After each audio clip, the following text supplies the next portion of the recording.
Classé zone rouge à cause des attaques terroristes, le Sahel a vu le nombre de ses touristes diminuer de manière sensible.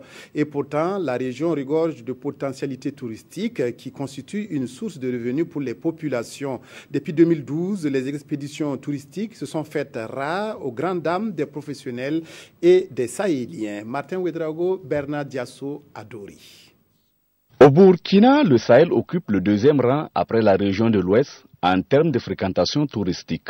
La province de Loudalan, tout comme les trois autres que compte la région du Sahel, possède d'importants sites de potentialité touristique. Entre autres, nous avons les collines décorées de Déou, les oasis de Minogou et de Bidi, ou encore les dunes vives d'Oursi. C'est cette même dune, toute l'année, il y avait des touristes qui passaient ici.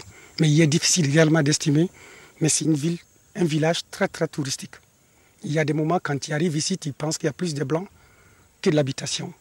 Il y avait une très bonne façon de cohabiter ensemble, une bonne vie, tous ensemble. Mais depuis 2012, cette zone d'aventure et d'expédition touristique souffre toujours du manque de ses clients.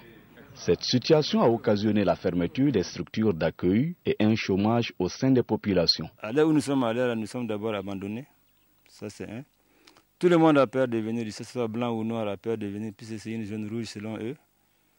Donc, la doléance est que de mettre tout en œuvre et accompagner au moins cette zone rouge-là à avoir confiance en elle-même. Selon la Direction régionale des impôts du Sahel, les retombées financières du tourisme sahélien sont chaque année en progression. De 2013 à nos jours, ce sont près de 5 millions de francs CFA qui ont été prélevés sur la taxe relative au tourisme dans cette région. Le réaménagement des structures d'accueil et une meilleure implication de l'État pourraient relancer le tourisme au Sahel.